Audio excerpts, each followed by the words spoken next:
Resmi bercerai dengan Alcatel pada Mei lalu, Flash langsung tancap gas merilis smartphone terbarunya di Indonesia dengan nama Flash Plus 2. Usung desain metal yang premium, Flash Plus 2 tawarin spek yang cukup menggiurkan untuk HP 2 juta rupiah.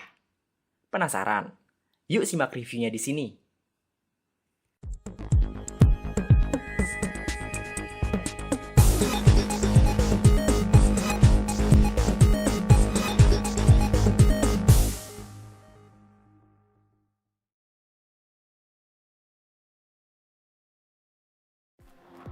Sekilas, desain Flash Plus 2 dengan tombol home basic di depan ngingetin saya pada desain Samsung Galaxy A series atau Meizu M series. Serius, mirip banget deh. Baru ketahuan kalau ini Flash Plus 2, habis melihat back covernya dengan ukiran flash beraksen chrome yang keren.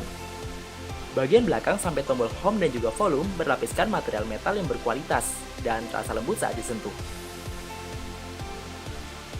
Yang menarik, desain metal ini nggak unibody loh, alias bisa dibuka back covernya. Tapi ya cuma buat pasang SIM card dan juga microSD aja. Baterainya nggak bisa dilepas. Bodinya cukup compact, nggak tebal tapi nggak terlalu tipis juga.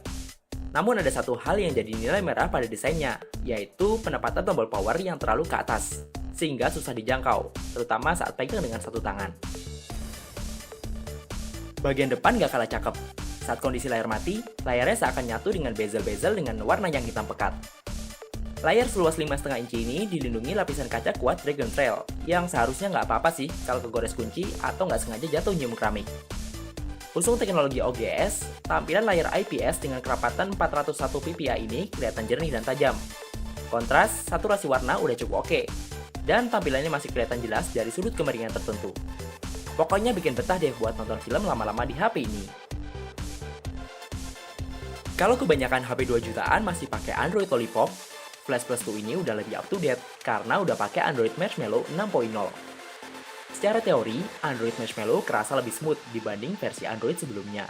Dan emang bener sih, scroll-scroll menu dan juga halaman home screen sangat responsif saya rasain. Begitu juga dengan buka tutup dan juga berpindah antar aplikasi, meski RAM-nya cuma 2 GB. Tapi itu juga karena faktor UI Flash Plus 2 yang standar dan juga minim kustomisasi, jadi nggak ngeberatin konsumsi RAM-nya.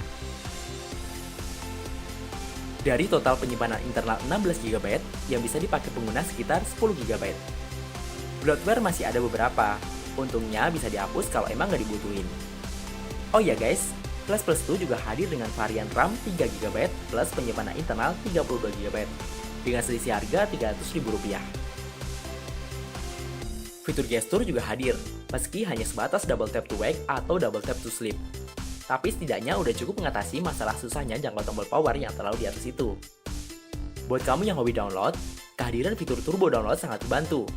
Ya, fitur ini bakal gabungin kecepatan Wi-Fi dan juga jaringan 3G atau 4G, sehingga download file di atas 20 MB bakal lebih cepat selesai.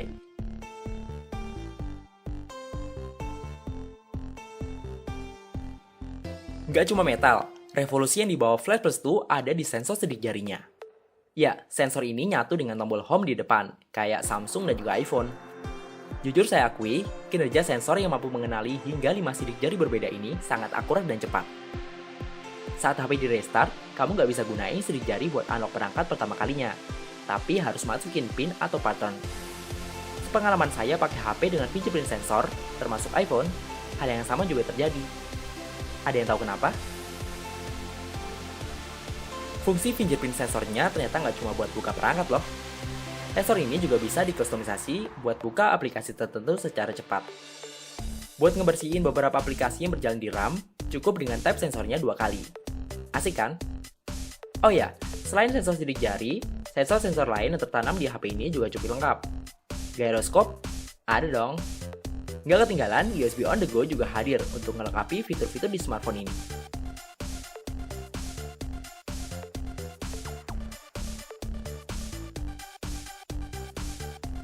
Buat gadgeters yang doyan musik, Flash Plus 2 nawarin pengaman audio lebih baik dari HP sekelasnya.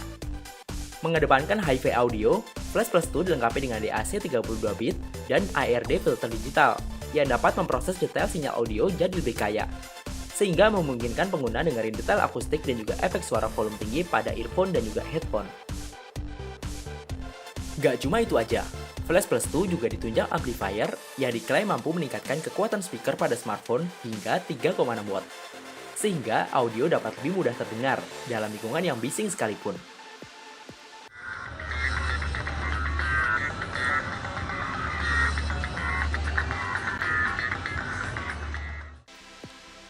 Selaras dengan spek audionya oke, HP ini juga dibekali aplikasi musik player yang nggak biasa. Tampilan musik playernya sih mirip-mirip musik player lain ya saat dalam posisi potret. Tapi saat diubah ke mode landscape, kamu akan disuguhin tampilan ala DJ.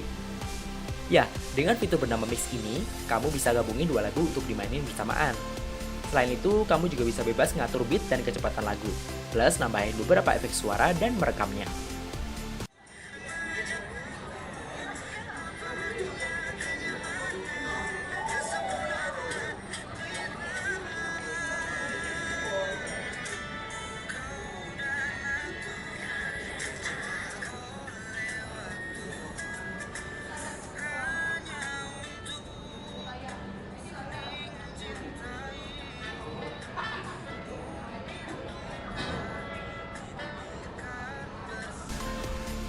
Flash Plus 2 jadi smartphone resmi kedua di Indonesia yang diotaki chipset MediaTek Helio P10 setelah Oppo A1 Plus.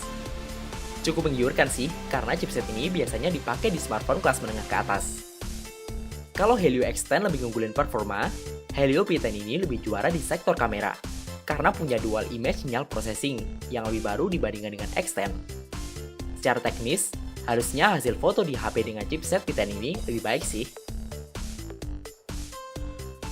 Chipset Helio P10 di Flash Plus 2 ini gunakan konfigurasi Big Little 4 core plus 4 core, yang keduanya sama-sama berbasis Cortex A53. Dengan GPU Mali T860, main game 3D kayak Grand Gangster City dan juga Warhammer 40k Freeblade kerasa cukup lancar. Main game sekitar 30 menit, panas bodinya juga masih bisa ditoleransi, asal dengan tingkat kecerahan layar di bawah 50%. Dengan spek segitu, skor Antutunya tembus 41 ribuan. Untuk spek lengkap, kamu bisa cek di kolom deskripsi di bawah video ini. Smartphone ini ditenagai baterai lithium-ion 3000 mAh.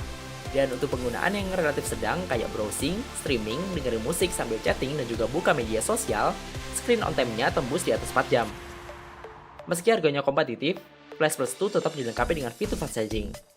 Bukan pakai teknologi fast charging MediaTek sebagai basis chipsetnya, melainkan buatan Texas Instruments.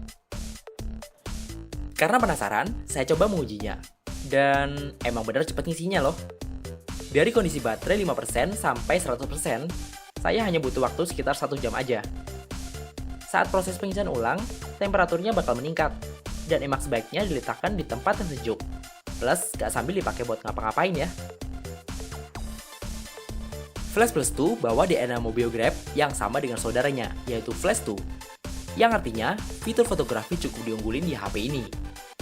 Di atas kertas, kamera utama 13 megapikselnya udah dukung PDAF. Tapi pada saat mencobanya, autofocus kamera ini masih agak mikir lama, terutama kalau fokus utamanya diambil dari jarak dekat. Yang terasa cepat justru tombol shutter to shutternya, jadi cukup enak deh buat motret objek-objek dadakan. Tampilan antarmuka kameranya standar banget, gak banyak menu yang bisa dieksplor. Bahkan gak ada mode manual, jadi kamu harus puas dengan mode auto, panorama, dan juga picture in picture. Tapi apa hasil fotonya juga standar? Ternyata nggak juga. Di luar ruangan, hasil fotonya cakep banget. Warnanya natural dan juga nggak terlalu pucat, kayak yang biasa saya temuin di HP Android murah lainnya. Emang nggak bohong sih, kemampuan chipset Helio P10 yang punya kemampuan image processing di atas rata-rata. Untuk kondisi low light, hasilnya cukup oke, meski masih ada beberapa noise yang ngurangi detail setiap objeknya. Kamera depan 5 megapikselnya bisa ditingkatin jadi 8 megapiksel. Hasil interpolasi tentunya. Dengan LED flash di kamera depan, selfie di kondisi low light gak jadi masalah. Cuma cahaya flashnya emang dari silo buat mata, karena terlalu putih.